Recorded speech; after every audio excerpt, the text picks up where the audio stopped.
Hey there, Mama, and welcome back to the Moms Overcoming Overwhelm podcast, episode 78. I'm Emily McDermott, and I am here beside you on this journey as we work together to declutter your home, head, and heart.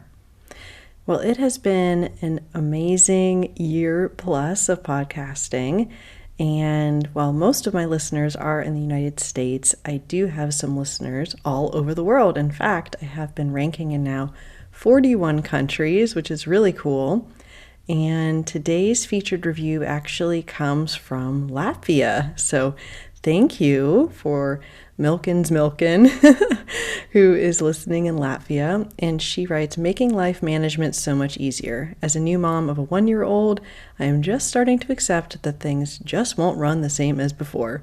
It's going to take planning and scheduling to make sure everyone's needs are met. The house isn't a constant mess, and I get a moment to catch up on my own self-care as well. So Emily's actionable tips have helped me immensely to juggle all things work, home, and family life. Thank you, Emily. Well, thank you so much for the review. And today we're going to be talking all about planning. So hopefully that'll be fun for everyone. And if you would like to leave me a written review, I would so greatly appreciate it. It's how other women all over the world can find the show. So in Apple Podcasts, if you go to my podcast and then you go down to these little purple writing, it says write a review. I would greatly appreciate it. And who knows, yours might be featured on the show as well. So today we're talking about intentional planning to combat overwhelm. And we have a return guest, our very first return guest, Sarah Horgan from Simple and Intentional. Sarah is a full-time teacher, mom, and wife who is passionate about helping women change their lives through decluttering. And after a cancer diagnosis in 2014, she discovered her perfectionism and people-pleasing were holding her back, creating a lot of overwhelm. That's when she discovered minimalism and slowly started getting rid of things. Then she became a mom in 2018, and it forced her to examine her relationship with stuff. She had a big purge and hasn't looked back, and now she's helping other moms deal with their clutter, get organized, and create systems and routines to make life easier. So I have all the links for Sarah and her website and her Instagram, which is fabulous, on the show notes for today. And I know you're going to love this conversation. So what do you say? Grab that notebook and pen, and let's dive into today's conversation with Sarah Horgan. Hey there, Mama. Are you tired of all the stuff crowding your home, calendar, and mind? Do you wish you could say goodbye to the endless to-do list running around in your head? Want to declutter but don't know where to start? You're in the right place. Welcome to Moms Overcoming Overwhelm, where you will find proven and practical solutions to declutter your home, head, and heart. Hi, I'm Emily, a wife, boy mom, and simplicity seeker. I struggled to get pregnant and felt overwhelmed until I discovered decluttering could create the physical and emotional space I needed to become a mom.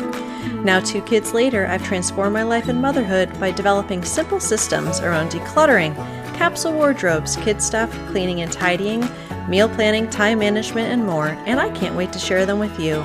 If you're ready to reclaim the time and energy you crave, be present with your kids, and finally enjoy the life and motherhood you so deserve, let's kick overwhelm to the curb, shall we?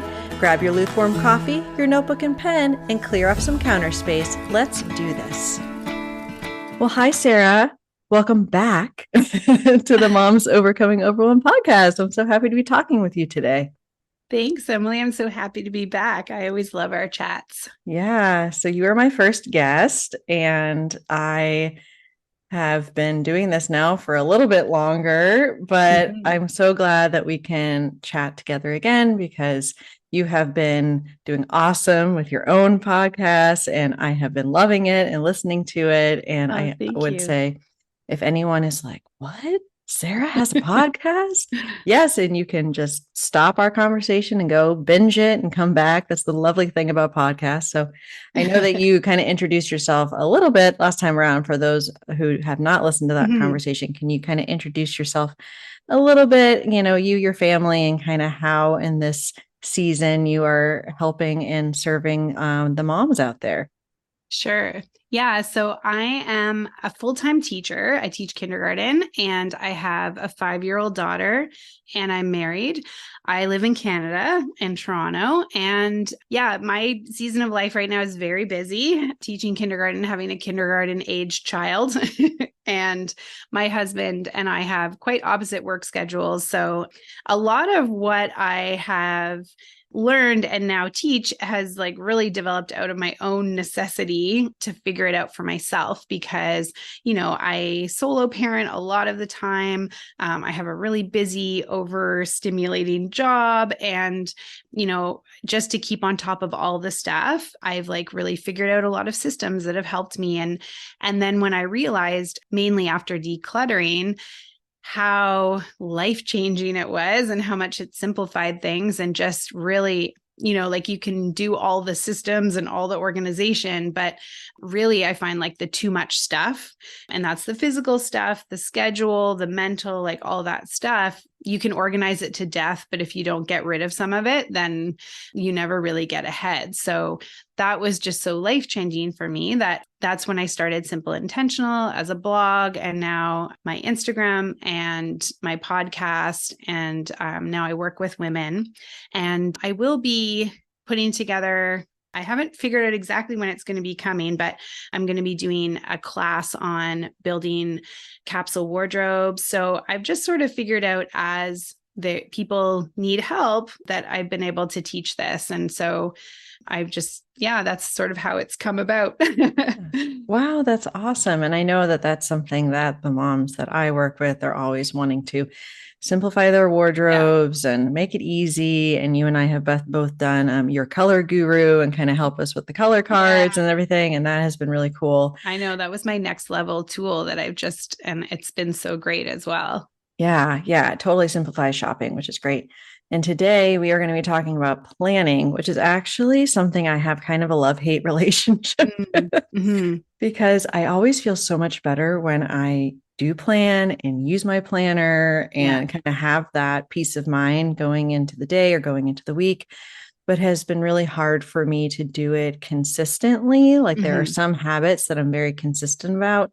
Planning is not one of them. So sometimes I am totally it's 5:00. I have no idea what I'm making for dinner. Yeah. Or you look and you're like, wait, what's going on today? So I am really looking forward to talking about planning and then also how we can be more intentional with our planning, knowing that there is that connection really between anxiety and overwhelm and having that plan so you're not being reactive and you're being proactive. Yes. So I can't wait to dive into that. And I was just curious with your teacher mindset, and I'm a daughter of a teacher, have great respect for teachers, and my youngest at the time of recording is starting kindergarten soon. So I have massive respect for kindergarten teachers. So exciting. You have to plan, right? There's planning periods. It's huge. If you have a substitute come in, you have to do even more planning to make sure that they're taken care of. So planning is probably kind of part of your DNA from a professional standpoint. But how has planning kind of changed from like before you were a mom to after? Like what was that transition for you with how you implement planning in your life? Yeah. So it's interesting you say that about teaching, because something that's a little bit different about where I teach is we have it's an inquiry-based school. So I'm not quite as structured as maybe a traditional teacher. Like we do things very responsibly. I think I said responsibly, but it sounded like responsibly to me, but I meant responsibly. Anyways. And what I found is actually that's helped me a lot because, when you mentioned a few minutes ago about how it's something you don't do consistently or you struggle with, I think that planning is something that we have to think about as something we'll be flexible with as moms. And that's something I've definitely learned doing this sort of responsive curriculum with kids, is that I have like a big picture idea of things and I know what's important. And then when it comes to the details, I can kind of roll with it. And so that's really helped me in motherhood and with planning because I have a big picture idea. I know my why, I know what I'm working towards. I know, like personally and as far as my family goes. And, then like with relationships and things that extend outside of our household, I have this sort of big picture idea. And I can think, okay, I know what's important right now, and then start to work on the details. So I think before I was a mom, I didn't really have to plan the same way that I do now. And I think that that's the biggest difference is that, I had so much freedom over my time. And, if I was tired, I could just take a nap or like, cancel something. And now you can't really back out of things the same way, because it's like, okay, if I decide not to do this today, when am I going to do it? And then what is that going to mean for all the other pieces of the puzzle? So I think that there's other things outside of planning that I've used to like sort of optimize my energy and that sort of thing that help, but that really like intensity that can come with parenthood is this gift. And that's how I try to view it. Like I got pushed into being better at setting boundaries, getting more intentional with my time, and like getting off that sort of hamster wheel of being unfocused and overstimulated, because that's what happens to me when I feel like I don't have a plan. And it can be a really simple plan because I think that different personalities, different things, but for most of us, we need to have sort of a simple basic plan of what's important. And then the other stuff is like great if it happens. But so that's kind of how I look at it, is that I've been forced into figuring out my priorities and then being able to hone in on what's important. Yeah, there's nothing like becoming a parent to really have to be super strategic and intentional with Totally. your time. And before we recorded, you were talking about your daughter kind of wanting to spend time with you and always be Yes. with mom. And so when there are certain things that you were thinking were going to get done or planned that you wanted to get done that require sort of that focused, quiet time, then sometimes that can get derailed. But I love how you have that foundation of your why, whether that be sort of those non-negotiables that need to happen and you're getting those in there first, or I've heard them called sort of like the big rocks, where you kind of fill the jar right with the big rocks, and then all the little pebbles are able to kind of go around it. But yeah, I totally agree. And that helps anchor me with my planning, but also like that flexibility of knowing, okay, well, maybe I didn't get some of these other things accomplished or in the way I wanted, but the foundational things, the foundational habits and things that I have in place, I know exactly where those are going in the day. And so that's okay. And I guess, as far as like intentional living, which is something that you're very focused on and you speak a lot to, besides kind of knowing what your kind of core values are and maybe making sure those are implemented first, what are some of those practices that you use from a planning perspective to make sure that that is happening? And then you can also, I guess, have that flexibility that you were speaking to. So what's sort of the tactical practices that you use? Yeah. So it's funny, like there's a few different ways that I think you can approach this. I think about planning being an extension of being intentional, because it's really just taking what you say you want and then putting it to action. So you're sort of thinking about how you're going to follow through on it. And so one, you can think about it big picture, like what do you envision doing with your time, and what do you envision your days being like, and basically how you want to live your life, so you can think about it on that big level. Like maybe you want to have more experiences and connect more with friends and family, do more, like get out of town more often, and like, just be instead of like sort of being around home.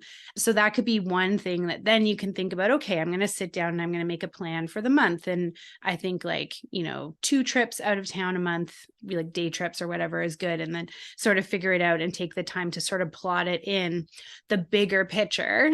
And then that you're going to start living that way because you've made the plan and you've, set it in place, and it's there. So that's sort of a big picture. Like for me, I recently started taking a dance class because like for a long time I was like, oh, I really want to do that. I love dance. I used to do it when I was younger. And, I just kept thinking about it and thinking about it. So I actually just was like, okay, I'm going to do it. And, found a place, found a time and like schedule that worked. And now I've been doing it, again, flexibly, like things come up, it's not, I can change it every week, but that you've kind of like made this decision, found the details of it, plotted it in. Another thing I think is you can kind of think about it as like, who is the person you want to become and what does she do? Part of the person that I am as someone who's active and fit, and I want to be someone who meditates and is present, and again, like not being reactive to my life, but like being able to approach it from a calmer place. And so I start my day acting that way by exercising and meditating. And sometimes I add more onto that. Like I might write in my journal or do some writing or whatever. And that's sort of like my morning routine. And I do that most of the time. Like you said, things come up like, summer I found very intense and in, a way that I'm trying to really think of as like a beautiful thing. But my daughter just wants to be with me every moment. And so my mornings haven't been as calm and peaceful as they are during the work year. But, if I'm getting those two things, and they're connected to who I want to become, and I'm doing them consistently and I'm planning them in. And then I'm also being flexible. So like if, the workout gets derailed in the morning, I'm making a plan for doing it a little bit later. It might not be as easy for me, but I'm still going to like stick to it. So there's that way. You could also like link it to decluttering, setting aside 15 minutes a day, whenever, pick a good time for yourself to do that. And then you're just sort of like consistently being this person. And it's not about hitting a goal or achieving anything. It's just about, this is who I am and this is how I live. I think like you can also use it to be intentional about your time and about getting things done in a way that makes life easier. So, you might plan, like, let's say you have to go to the grocery store and the hardware store and the gas station. You might separate those tasks because like, oh, the gas station's on the way to the grocery store. I'm going to like lump those things together and I'll do the hardware store another day. And just like, I mean, this is simple stuff, but if we're not like thinking about it or being really intentional, like how many times have you gone to the grocery store and then a couple days later you end up going to the gas station and you could have just like lumped them together. So it's like this little stuff that takes, 10, 15 minutes to sort of sit down and just like dump out on paper and then plot it out. But it really does make our life easier, and it allows us to like hold on to the things that matter to us and to do them regularly. So I really think that we also like in a weird way can sort of, in the pursuit of doing things really perfectly, can run ourselves into the ground. So it's also like figuring out what's necessary, what could be let go of, and what could we like shuffle around too, because our schedules, I think, can get like overly packed. And so, yeah, just what can you let go of as well? And things can feel urgent, I think, but they're not. So, yeah, I think so many great points. So many strategies. That's really helpful. One of the things you mentioned that I was thinking about, the planner I use, I've talked about it before, the Thriving in Motherhood planner. One of the things that she does in there is have context-based to-dos. So you have phone, computer, errand, so forth. So like you said, if you're kind of brain dumping that all in one place, within your planner, then when you're doing errands, then okay, I need to go to these like 3 or 4 places. And I think she got that from April Perry, and I think she's at Learn, Do, Become or something like that. Anyway, I like how that's incorporated into the planner I use. And I love the identity-based habits that James Clear talks about, that you and I have mentioned, but then also kind of extending that to planning. Yeah. As it is really starting from who am I, or who do I want to become? And I'm sort of in this weird season now as we're recording, and that a few short weeks from now, my youngest is going to kindergarten. So whereas I used to have like 2-ish hours every weekday to do all the things I wanted to do, and it's been like that for 7 years. Yeah. Now I'm like, whoa, like things are going to shift so much for me.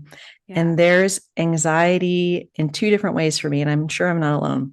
There's the anxiety of, if I don't plan anything, then I don't like having things be too unstructured, because I hate the feeling like I'm wasting time. And I feel like as moms, the moment you become a mom and your time is no longer your own, any time that you do have to do anything to manage your business or home or self-care or anything is so precious. you Yeah. don't want to like screw it up. I Yeah, guess. totally. So now it's like I have more of it and I've Yeah. been waiting for this for so long. But there's the anxiety over like, oh my gosh, am I going to do this right? Like, I want to make sure Yeah. I'm planning properly, but then also wanting to make sure I don't overschedule myself, Mhm. because then you have the anxiety and overwhelm from scheduling too much and then you're stretched too thin and exceeding your Yeah. capacity and so forth. So what do you see, I guess, as the connection? I kind of see a tension on both sides of the spectrum there, but between planning and, the anxiety and the overwhelm that our moms that are listening to this are experiencing. How can planning help reduce the anxiety and Yeah. overwhelm? How do we make sure we're not over scheduling ourselves? Do you have any tips on that? Yeah. So the first thing is I totally hear what you're saying about the like, it is kind of like a time scarcity thing, right? Like we were used to just being like really good with the small amount of time and getting a lot done. And so to like sort of release yourself from that like productivity kind of thing, I actually experience this a lot because as a teacher, it's interesting. You have this like change to summer and then this change back to fall. And so, in a weird way, I go through this like every year where there's like a little bit of anxiety about returning because you're like, oh, my freedom and like this shift in schedule.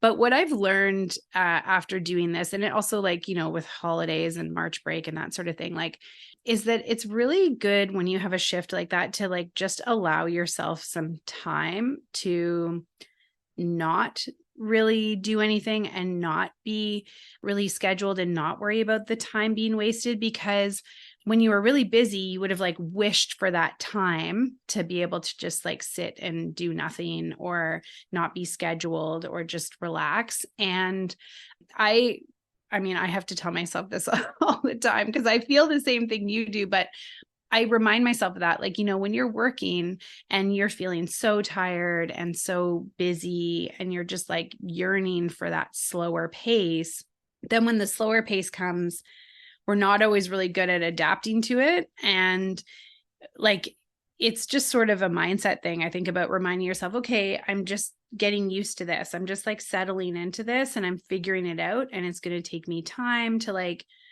adjust my schedule and figure out what feels good now, and then like try to release some of that sort of productivity mindset. So for sure. And then I think everybody feels better with a plan. Like I say this to kids all the time, if you're worried about something, let's make a plan, because then, like, let's think about it. What are you worried about? And then what are the steps that we can do to alleviate that? Or like, can we think of like worst case scenario, whatever. But so I think that if you can dump everything out of your brain, figure out what the things that are important to you are, and then figure out when you're going to do them and try it out. And especially with like a big change in schedule like that, but you might try something and it might not work. And then, you have to make some shifts, because same thing, like I headed into summer and I was like, oh, I'm going to like have this summer routine and I'm going to do all these things and da da da da da. And, this year it didn't work out as well as I thought it would. But also like, you got to try things out and say, okay, I'm going to get up at this time every day and then I'm going to exercise. But actually, maybe like, a shift in half an hour feels better. So I think writing it out and having the plan and then trying it out and just like figuring out what actually works and allowing yourself that sort of like time to process things and figure it out. Because in the long term, it's like those small actions and those small changes that like really stick. And so if you can get like one part of the day really nailed down, and then you start to work on the next and the next. So yeah, I think that might have been like a long answer to that, but No, no, no. I was, as I like to say, nodding my head vigorously. yeah. Yeah, I think one thing that you said that really clicked for me, because I always, as a writer, and I know that you, even though we're in this audio medium now, which is kind of Yeah. funny, we're both writers, Yeah. and processing my thoughts and my emotions through writing really Yes. helps me. But just like you said, like making that plan, realizing that when we don't have a plan, it's just swirling around in our head. It's a lot Mhm. easier to be in that victim mentality Yeah. about what's going on in our circumstances. But one of the other things that kind of clicked for me when you were talking about like what's going on, like what's not working, so we can make a plan for it, even for kids, Yeah. is this exercise I learned about years ago called the 7 levels deep exercise, where you ask yourself why. So in this case, why am I feeling anxious about meal planning, which is an Right. example? Because I feel like I don't, have enough time to make meals. Well, why do you feel like you don't have enough time to make meals? Essentially, you get the answer, then you ask why to that question and you go 7 levels or Mm, whatever is going to help you get to that root issue, which yeah. is probably going to be different than what you originally thought. But Yeah. then as you're kind of doing some of that self inquiry, you can be like, okay, so the issue is actually that the kids are really crazy right before dinner. And so I feel stressed when I'm making the meal. Well, what would be a solution? In our house, we use screen time very strategically. So my Yeah. kids are watching a show while I make dinner because I don't want them anywhere near me. Bless their hearts. Yes.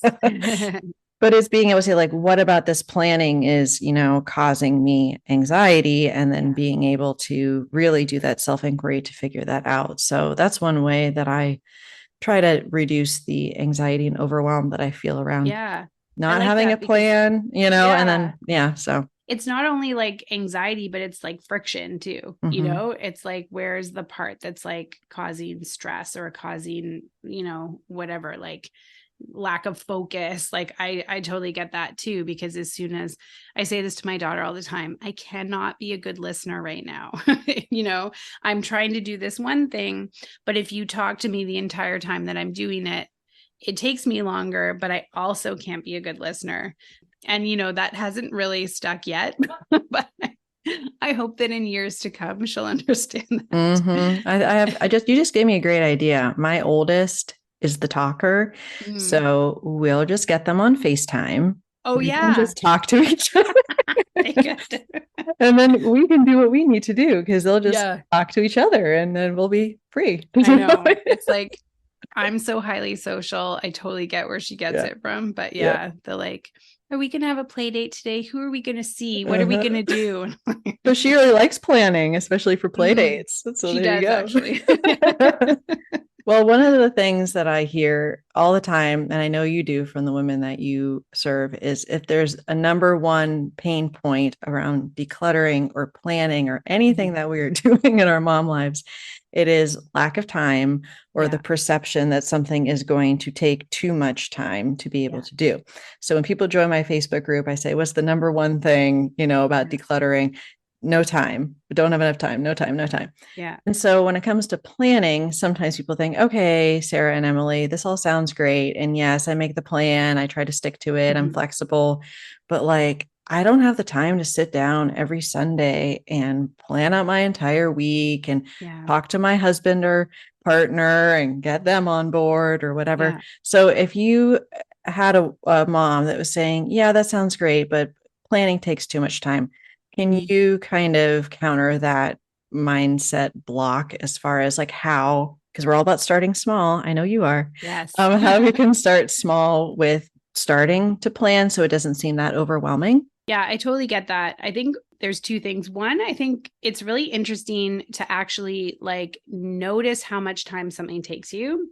I don't know if you've ever done this because I don't know. Like this is a little game I have with myself actually. So, but I'll go out and I'll have a limited amount of time to do things, especially if I'm not with my daughter and I'm like going to run a few tasks. And sometimes it'll get like really close to the time I need to be home. And I still have like one more thing to do. And then I'm like, oh no, I don't have time to do that. And then I'm like, no, you do. And then I like make myself try it. So I'll start driving towards the place or whatever. And like 9 times out of 10, I have enough time to do it and I get home perfectly in time. And so it's sort of this challenge that I've like made for myself where I say, like I do have enough time and then I prove it. So one thing I would encourage people to do is the next time you feel overwhelmed about the amount of stuff you have to do, look at how long it actually takes you to do it. Because I'm constantly amazed at how much I can accomplish in a short amount of time. And I really like to recognize that because it's like the days that you feel down or you're like, oh, I'm not doing anything or I'm not being productive, you can say, I accomplished so much. I do so much. Look at how amazing it is that the other day I like packed a suitcase and I'm, because I'm in the midst of this like insanity of packing for a trip, but I packed a suitcase, I made a list, I did groceries, I did this. And like you actually do all of this stuff and you do it and you're like, we're so organized. We're so good at this. Like, even if you don't feel like you're an organized person, I guarantee that if you were a mother, you are like multitasking and doing an incredible amount of things in a day that you're not even recognizing. So first, I would say just notice how long things take and then congratulate yourself for like how much you do, because you do a lot. And then the second thing is, I actually created this daily planning sheet. And funny enough, I sort of took in my brain like my process and made it for a client and mapped out how to plan daily. And it's really simple. So first step, I would say when you're just beginning is, if you haven't read the book Eat That Frog by Brian Tracy, I really, really love it. But the idea is so simple and effective. And it's essentially eat your frog first. So figure out what is the hardest but most important task that you have to do in a day and do it first. Do it early in the day. Don't put it off. Don't give yourself a chance to put it off, and just deal with it right away. So once you've accomplished the frog, you feel great. Like, you've done the hardest thing, you've done something important. And then from there, it's just kind of like whatever else happens, you don't have to worry too much. But then if you wanted to add a step onto that, I would say you want to figure out 3 priorities. Like, after the frog, what are your top 3 priorities? And then make sure you hit those. And then once you've worked a little while with the frog and the priorities, then you can start time blocking your 3 priorities. So like that is basically choosing a time in the day and scheduling it for how long it's going to take. So, your workout is going to be 8 to 8:30 a.m. If you're a writer like us and you want to do some writing time, like, okay, that's going to be 1 p.m. to 2 p.m. And then the third priority might be like a household thing. Like, I don't know, I still have to clean out the cooler from my camping trip. So maybe that's on there. And I'm going to give myself 20 minutes, and you block it in there like 4 to 4:20. So you're just starting to practice the idea of like really scheduling things with a time. And then from there, you can start to expand the time blocking to your whole day and slotting in all those things. But as long as you kind of keep highlighted, like, okay, the frog and the priorities, then you're going to get the things done that matter and that need to get done. You don't want to be like derailing yourself to something that feels urgent, which is so easy because we get all these dings, all these notifications, all these things, emails like, oh, that thing arrived, I got to go pick it up. But like, you don't actually have to immediately leap up and go do that to make yourself feel productive. You can feel productive by lining up with the things that matter, not necessarily what feels good to check off a list. Yeah, it's funny. I have heard of that book before and the concept. I'm like, frog, like, why did they have to pick the frog? Or like when they talk about eating an elephant one bite at a time, I'm like, these poor frogs and elephants, like, why can't we pick something that, but the point is, it's not something that you want to be. Yeah. I'm like, why couldn't it be like a chocolate cake or something? Totally. That's easy. Oh my gosh. But I love the time audit concept. For me, it's usually cleaning or vacuuming that I have the perception that it's going to take so much time. Mm-hmm. And then if I actually time it, I'm like, oh, that only took me like 10 minutes and I had been putting it off. So I have done that with cleaning. And also, you just reminded me that one of the productivity, I guess, softwares I use for my workflow for podcasting and such is called Meister Task. Mm-hmm. And for each like task that you do, there's a timer. So if I'm saying I'm going to outline a blog post or write up podcast stuff, then I can actually time myself while I'm in my workflow and see, oh, well, I thought that took me 2 hours. Looks like it's only like an average of an hour. And then you can kind of see, kind of where your time is going. So I really love that idea. And then focusing on that frog, I love that. And the 3 priorities, again, that concept of like the anchors or the big rocks or the things and the celebrating. I'm all about that. Just kind of celebrating the wins, no matter how Yeah. small they are, and recognizing all the things that we actually do. So that is all Yeah. good stuff. I think those thoughts of like, yeah, just flipping the switch in your brain to be like, okay, like I'm going to give myself a boost of something good right now and recognize the things that we do, because I don't think we do that enough. And especially when it comes to this sort of day-to-day stuff, it's really important. Like you can recognize the skills you have behind those tasks. Like, wow, you're so good at organizing your time, or wow, like you could think of that big picture thing and shrink it down into these steps, and then you executed it, and like just start to sort of recognize all the amazing things. It's good practice and Yeah. it feels good. Yeah. Yeah, for sure. Well, Yeah, my this was, daughter's gotten on the eat the frog now too. She says, "Mommy, is that the frog?" oh my gosh, I love that. I I love that know. so I thought much. you're gonna be fine. Yeah, I'm sure my boys, if they talk about eating, they'll be like, "Oh my gosh, that's awesome, mom! You're gonna go eat a frog." Like boy, mom over here. Yeah. Well, this was really, really helpful, both from a mindset perspective and then also just from the tactical aspect. So thank you so Oh, you're much. so You're welcome. helping me more than you know.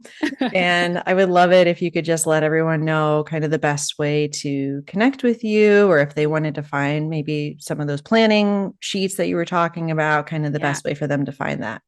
Yeah. So, like I mentioned, I wasn't as productive this summer as I hoped. So, those web pages will hopefully be up, coming soon. But certainly, you can always reach out to me on Instagram and DM me if you're interested in anything like that. I have planning pages. I'm going to be running a capsule wardrobe class. So, like, you can totally just send me a message and I can connect you with those things easily. And in the near future, they will be up on my website, which is simpleintentional.com. You can also find me through my podcast, which is Simple Intentional, and you can find that anywhere you listen to podcasts. So, Yeah. yeah.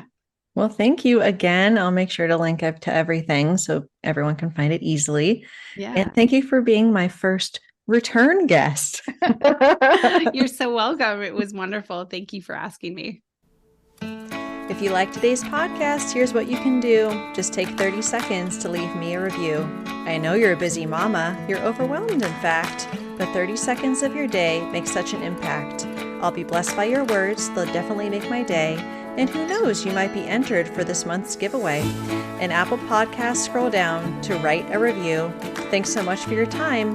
I'm so grateful for you.